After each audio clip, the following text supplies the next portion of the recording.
வணக்கம். All in one zone devotion சேனலுக்கு உங்களை அன்புடன் வரவேற்கிறேன். இன்னைக்கு நம்மளுடைய சேனலில் நம்ம மனதில் சில விஷயங்களை நம்ம நினைவில் நிறுத்தி கொள்ள வேண்டும்.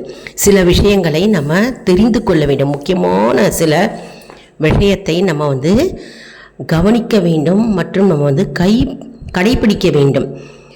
அதாவது நினைத்த காரியம் கைகூட என்ன வழிகள் மற்றும் வேண்டுதல்கள் நிறைவேற்றும் விநாயகர் எல்லாத்தையும் பற்றி நம்ம இன்றைக்கி பார்க்கலாங்க. அதற்கு முன்னால் நம்முடைய சேனலை இதான் ஃபர்ஸ்ட் டைம் பார்க்குறவங்களா இருந்தாலும் சரி, சப்ஸ்கிரைப் பண்ணாமல் பார்க்குறவங்களா இருந்தாலும் சரி, நம்ம சேனலை சப்ஸ்கிரைப் பண்ணிக்கோங்க.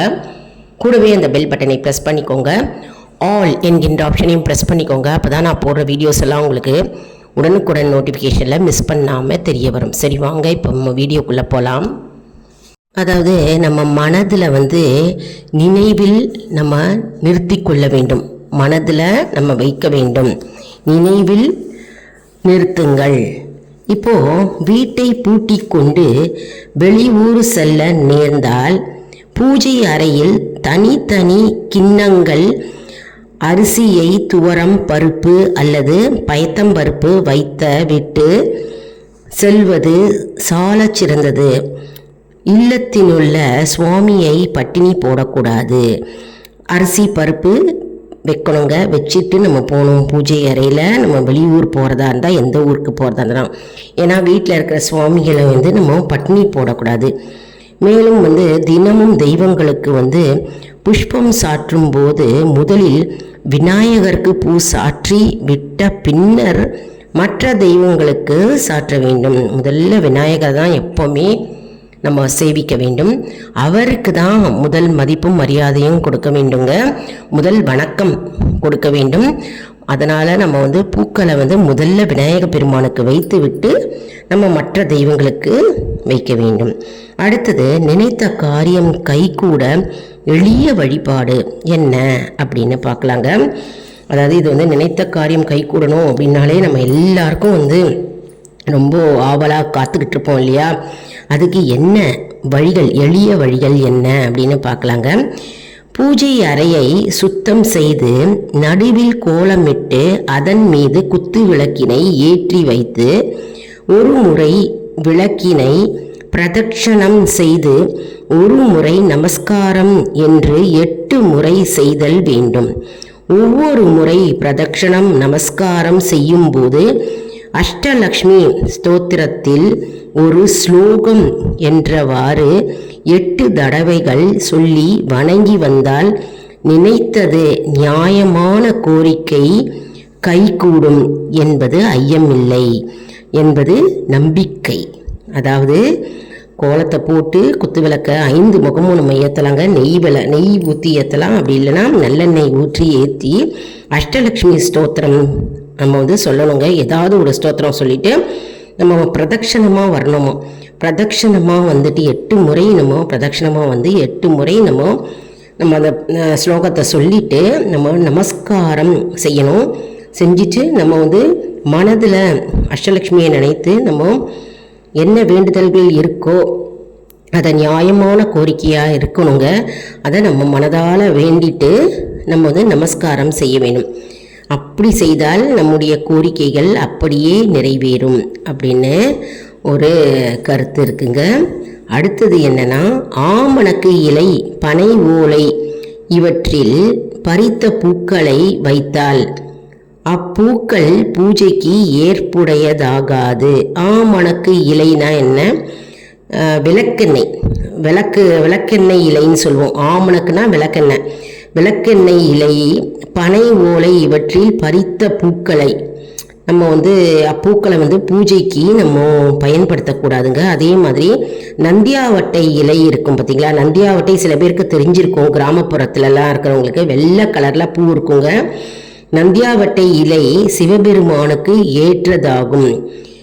வில்வம், வன்னி இலைகள் கணபதி, சிவன், முருகன் ஆகிய தெய்வங்களுக்கும் ஏற்றது. அதாவது வில்வம் வில்வம் வன்னி இலைகள் கணபதிக்கும் பண்ணலாம், சிவனுக்கும் பண்ணலாம், முருகன் ஆகிய தெய்வங்களுக்கும் ஏற்றது. அர்ச்சனைகள் செய்யலாம்.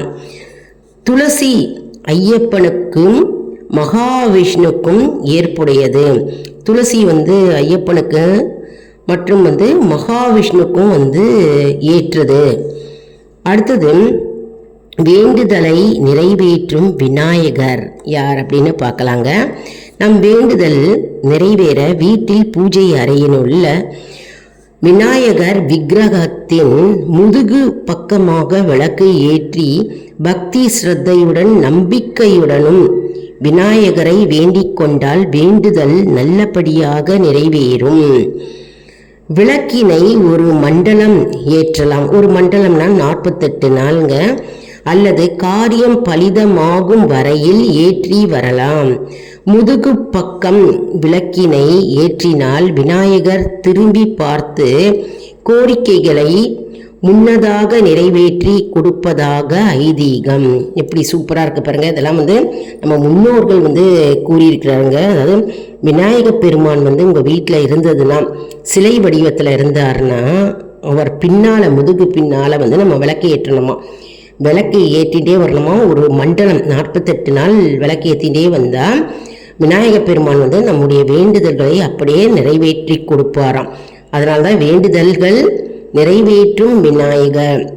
முதுகு பக்கத்தில் அவர் திரும்பி பார்க்கறதுக்கு முன்னாலேயே நமக்கு நம்முடைய கோரிக்கைகளை அப்படியே நமக்கு நிறைவேற்றி கொடுப்பார் என்பது நம்பிக்கை. அடுத்து பார்க்கலாங்க.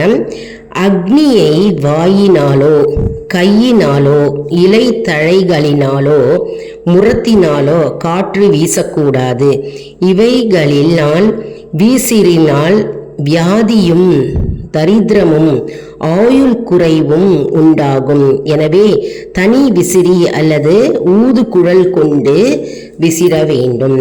அதாவது அக்னினா நெருப்பு இல்லையா, அந்த நெருப்பை நம்ம ஃபூன்னு வாயால் நம்ம ஊதக்கூடாதுங்க.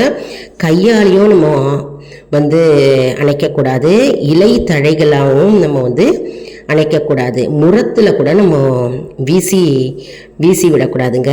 இதை தனி விசிறி தனியாக வச்சுக்கணுங்க. அப்படி இல்லைன்னா ஊதுகுழல் வச்சுட்டு நம்ம அதற்கு விசற வேண்டும். இவை நம்ம இப்படி செஞ்சோம்னா என்ன ஆகும், வாயினால் நம்ம ஊதி அணைத்தால் நமக்கு என்ன ஆகும்னா வியாதி உண்டாகும், குடும்பத்தில் தரித்திரம் உண்டாகும் மற்றும் ஆயுள் குறைவு உண்டாகும் அப்படின்னு ஒரு கருத்து இருக்குங்க. அடுத்தது, வீட்டு பூஜையில் விக்கிரகங்கள், அதை பற்றி நம்ம பார்க்கலாங்க. வீட்டில் பூஜையில் வைத்திருக்கும் விக்கிரகங்கள், சில பேர் வீட்டில் விக்கிரகங்கள் வச்சிருப்பீங்க இல்லையா. விக்கிரகங்கள் குடும்ப தலைவரின் கட்டை விரல் உயரம் தான் இருக்க வேண்டும் என்று சாத்திரங்கள் கூறுகின்றது. தோராயமாக 3 அங்குலம் உயரம் தான் இருக்க வேண்டும். இதில் பீடத்தின் உயரம் அடங்காது. அதை மீறிய உயரம் உள்ளவைகள் வீட்டு பூஜைக்கு ஏற்றதில்லை. அதாவது விக்கிரகம் ஒரு கட்டை விரல் உயரம் தாங்க இருக்கணும். சின்ன சைஸில் சின்ன வடிவத்தில் இருக்கணுமா வீட்டில் விக்கிரகம். அதற்கு மீறிய சைஸ் ஹைட்டாக இருக்கக்கூடாது. அடுத்தது, சுமங்கலியின் மங்கள பொருள்கள் என்ன அப்படின்னு பார்க்கலாம். சுமங்கலிகள் காதில் தோடு, மூக்கில் மூக்குத்தி, கைகளில் வளையல்கள், காலில் மெட்டி முதலியவனற்றை அணிகலன்களாக இருந்தாலும் சுமங்கலிகளுக்கேற்ற முக்கியமாக தோடு இல்லாமல் சுமங்கலிகள் இருக்கக்கூடாது. எல்லா கோயில்களிலுள்ள அம்மன் தாடங்கம் எனப்படும் தோடு இல்லாமல் இருப்பதை காண முடியாது. எல்லா சுமங்கலிகளும் எப்பவுமே காதில் தோடு போட்டிருக்கணுங்க, போடாமல் இருக்கக்கூடாது. அடுத்தது, விக்கிரகங்களை புளியால் தேய்க்கக்கூடாது. சிலர் பூஜையில் உள்ள செம்பு பித்தளை விக்கிரகங்களை புளி போட்டு தேய்த்து வைப்பார்கள். இது தவறு. வாரந்தோறும் அல்லது 2 வாரங்களுக்கு ஒரு முறையாவது அபிஷேகத்தின் போதோ அல்லது தனியாகவோ எலுமிச்சை சாற்றினால் தேய்த்து வைத்தால் பளபளப்பாக இருக்கும். வெள்ளி விக்கிரகமானால் விபூதியால் தேய்த்து வைத்தாலே போதும். வெள்ளியா இருந்ததுன்னா விக்கிரகம் நம்ம விபூதி போட்டு தேய்ச்சா நமக்கு பளிச்சின்னு இருக்குங்க, நல்லா பளபளப்பா இருக்குங்க. மற்றபடி பித்தளை விக்கிரகங்களை புளி போட்டு நம்ம தேய்க்க கூடாதுங்க. அதாவது அபிஷேகத்தின் போதோ அல்லது தனியாகவோ எலுமிச்சை சாற்றினால் தேய்த்து வைத்தால் பளபளப்பாக இருக்கும். எலுமிச்சை சாற்றை கொண்டு நம்ம தேய்க்கலாம் விக்கிரகங்களை. அடுத்தது அன்னபூரணி. அன்னபூரணியை சில பேர் வீட்டில் வச்சிருப்பீங்க, சில பேர் வீட்டில் இருக்காது. அன்னபூரணி பூஜை அறையில் அன்னபூரணி திருவுருவை அரிசி நிரப்பிய கிண்ணத்தில் தான் வைக்க வேண்டும். சில பேர் அப்படியே வச்சிருப்பீங்க அன்னபூரணி அம்மனை. அப்படி வைக்கக்கூடாதுங்க. அன்னபூர்ணினாலே நமக்கு அரிசி, அதாவது நமக்கு அன்னம் படைக்கிறவர். அதனால் நம்ம அம்பாளை ஒரு தட்டில் அரிசியை நிரப்பிட்டு அதில் மஞ்சத்தூள் கலந்து அம்பாளை அமர விட வேண்டும். அமர விடும்போது நமக்கு அம்பாளுக்கு சந்தன குங்குமம் நீட்டு அம்பாளை நம்ம அமர விட வேண்டும். அப்படி தான் நம்ம அன்னபூரணி அம்மனை வைக்க வேண்டும். இதுதான் கரெக்டான ப்ரொசீஜருங்க. அடுத்தது விநாயகருக்கு தேங்காய் மாலை. நாம் வேண்டிய காரியம் நிறைவேற வேண்டிக் கொண்டால் காரியம் ஜெயம் ஆகியதும் ஒற்றை எண் வரும்படியாக 7, 9 அல்லது 11 தேங்காய் கோர்த்து கட்டி மாலை சாற்றுவதாக வேண்டிக் கொள்ள வேண்டும்.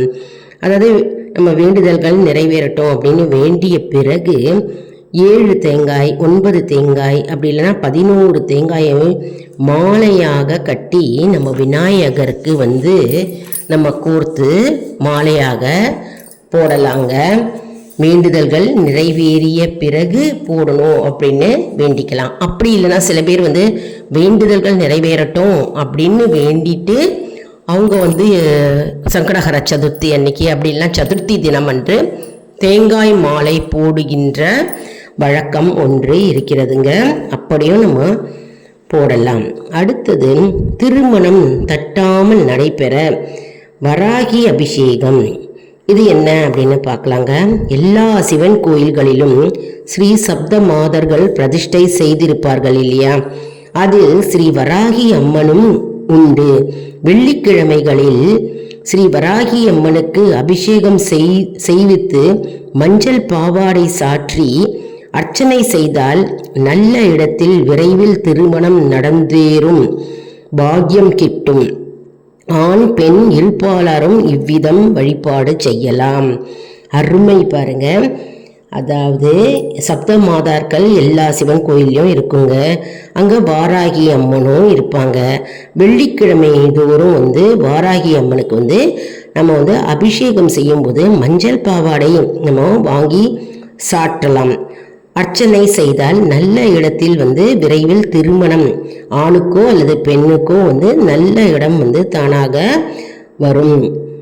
இருப்பாளரும் இவ்விதம் வழிபாடு செய்யலாம். ஆணுக்கோ அல்லது பெண்ணுக்கோ நம்ம வேண்டிட்டு நம்ம வெள்ளிக்கிழமை அன்று அம்மனுக்கு மஞ்சள் கலர்ல பாவாடை வாங்கி கொடுத்து சாத்தி நம்ம அர்ச்சனை செய்யலாங்க வெள்ளிக்கிழமை அன்னைக்கு வாராகி அம்மனுக்கு. அப்படி செஞ்சால் நம்ம வீட்டு பெண் பிள்ளைங்களோ ஆண் பிள்ளைங்களுக்கு நல்ல இடத்தில் வரன் கிடைத்து அவர்களுக்கு திருமணம் நடந்து முடிந்து விடும். நல்லா இருக்கு பார்த்தீங்களா, எவ்வளவு நல்லா இருக்கு. அற்புதமான தகவல்கள் பார்த்து கொண்டே வருகிறீர்கள். நம்முடைய சேனலில் உங்களுக்கு மிகவும் பயனுள்ளதாக இருக்கும் என்று நான் நம்புகிறேன். நம்முடைய வீடியோக்களை நிறைய நல்ல தகவல்கள், நிறைய டிவோஷனல் சாங்ஸ் இருக்குங்க. மற்றும் எந்த நாளில் எப்படி நம்ம பூஜை செய்வது, எப்படி நம்ம விளக்கு ஏற்றுவது, நம்ம என்ன ஸ்லோகங்கள் சொல்ல வேண்டும், என்ன மந்திரங்கள் உச்சரிக்க வேண்டும், மற்றும் திருவெம்பாவை, திருப்பாவை, இதெல்லாம் தினம்தோறும் நம்முடைய சேனலில் ஒளிபரப்பாகி கொண்டே வருகிறதுங்க.